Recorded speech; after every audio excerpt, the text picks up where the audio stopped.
England के कप्तान Ben Stoke fifth test match से रूल आउट हो गए हैं। जी हां, इंग्लैंड के लिए एक बड़ा झटका है। हालांकि इंडिया के लिए काफी अच्छा है क्योंकि इकलौता मैच विनर जो हर मैच में इंग्लैंड को बचाकर लेकर निकल रहा था, वो खिलाड़ी जो पिछले 2 मैच में प्लेयर ऑफ द मैच बना था, उसको शोल्डर इंजरी हो गई है। हालांकि सिचुएशन ऐसी नहीं है कि वो बिल्कुल गेंदबाजी नहीं कर सकते हैं, लेकिन उन्होंने साफ साफ कहा कि मैं इस पर रिस्क नहीं ले सकता हूं क्योंकि शोल्डर टेयर उस पॉइंट पर पहुंच गया कि अगर कुछ गलती हुई तो लंबा मामला फंस सकता है। सो यस, ये जो 5 टेस्ट मैच है, खास करके एक प्राइम ऑलराउंडर के लिए ये थोड़ा ज्यादा हो जाता है, और अगर ब्रेक ना हो तो वाकई ज्यादा हो जाता है। आप देखो कि 31st जो टेस्ट मैच शुरू होने वाला, मतलब कल जो शुरू होने वाला है, और जो पिछला टेस्ट मैच था, दोनों के बीच में सिर्फ 3 दिन का गैप है। आप सोचो 5 दिन टेस्ट मैच खेलना, 3 दिन ब्रेक लेना और फिर 5 दिन और टेस्ट मैच खेलना, एक प्राइम ऑलराउंडर के लिए ये एक मुश्किल वाली चीज है। और वैसे भी अगर आप Ben Stoke as a player की बात करो, मेरे दिल में उनके लिए बहुत रिस्पेक्ट रहती है क्योंकि भाई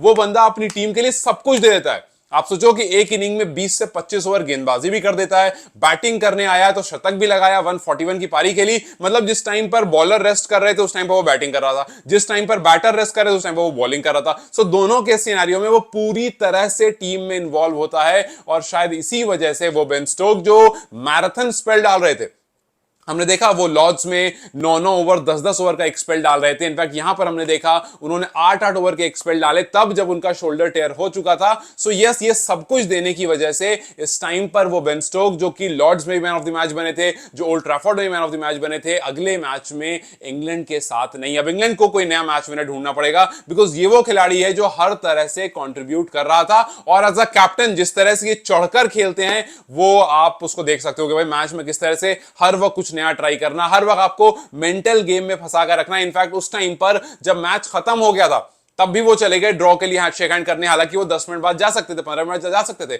लेकिन वो नहीं गए। क्यों? उनको मेंटल गेम, क्योंकि भाई एज अ कैप्टन आप सोच रहे होते हो कि अगले गेम में क्या करना है, आप सोच रहे होते हो कि कैसे इस टीम को यहां से भी थोड़ा वीक करके चले, भले कि हम एक स्टेप पीछे हैं, बट यहां पर क्या कुछ किया जा सकता है। सो यस, वो एज अ कैप्टन हर वक्त इंवॉल्व होते हैं, as a batter, as a bowler, वो हर तरह से टीम में इंवॉल्व होते हैं। और इसी वजह से इस पर्टिकुलर सीरीज में उनके पास 304 रन है, 43 की बैटिंग एवरेज है। 43 का batting average, a very good batting average for an all rounder जो कि उतना नीचे आता है। और तो और उसके पास 17 विकेट भी है, एक 5 विकेट हॉल भी है। सो ये बताता है कि इंग्लैंड जिसने सीरीज की शुरुआत काफी अच्छी की थी, उसमें बेन स्टोक का बहुत बड़ा कंट्रीब्यूशन था, और उनका ना होना वाकई एक बड़ी डील है। और हालांकि वो स्टोक्स नाराज भी थे, स्टोक्स ने सवाल भी उठाए इस पूरे शेड्यूल को लेकर के, और जाहिर सी बात है यार, जिस तरह से उन्होंने पूरा दमखम दिखाया, जैसे मैंने आपको बताया कि एक स्पेल में जो बंदा 8 ओवर डाल रहा है शोल्डर टेयर होने के बाद, फिर आकर बैटिंग भी वो कर रहा है, तो वो चाहेगा कि उस सबसे निकलने के लिए उसको रेस्ट का टाइम मिले, लेकिन उसको वो रेस्ट नहीं मिला। इस वजह से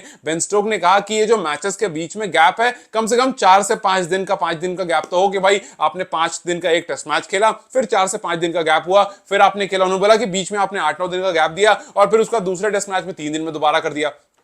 4 दिन खेली हुई बॉडी है, बॉडी ऑलरेडी बहुत फटीग से गुजर चुकी है। और आप मतलब सोचो ना, ये वो टेस्ट मैच है, ये वो सीरीज चल रही है जहां सारे टेस्ट मैच 5 दिन चले हैं। ऐसा नहीं हुआ कि 3 दिन में मैच खत्म हो गया, 2 दिन में खत्म हो गया, या 4 दिन में खत्म। सारे के सारे टेस्ट मैच लास्ट दिन पर आकर के अपना रिजल्ट देकर गए। जो ड्रॉ भी हुआ वो भी आखिर में एक घंटे पहले जाकर के खत्म हुआ, वरना पूरे पूरे 5 दिन चला है। और इस वजह से बेन स्टोक, जो कि पूरी तरह से अपना दमखम लगा रहे थे, वो इस टाइम पर इंजर्ड हो गए हैं। और सिर्फ बेन स्टोक नहीं, बल्कि बेन स्टोक के अलावा 3 और प्लेयर हैं जो फिलहाल टीम में नहीं है। जो प्लेइंग 11 इंग्लैंड ने दी है उसमें 4 चेंजेस हैं। बेन स्टोक नहीं है, जोफ्रा आर्चर नहीं है, डॉसन नहीं है, और कार्स नहीं है। ये 4 प्लेयर जो हैं टीम में नहीं। अगर आप इंग्लैंड की 11 देखोगे, Jack Crawley, Ben Duckett, Ollie Pope कप्तान है, उसके बाद जो रूट हैं, ब्रूक हैं, बेथल को एंट्री मिली है, जेमिस स्मिथ हैं, वोक्स, एकिंस्टन, ओवर्टन और टंग की वापसी हुई है। सो ये ओवरऑल 11 है इनकी, जिसमें 4 चेंजेस किए गए हैं। अब यस, इस चेंजेस को लेकर के आप ये जरूर कहोगे कि यार इंग्लैंड जो है वो बैकफुट पर दिख रही है क्योंकि इनका मेन प्लेयर इनके साथ नहीं है।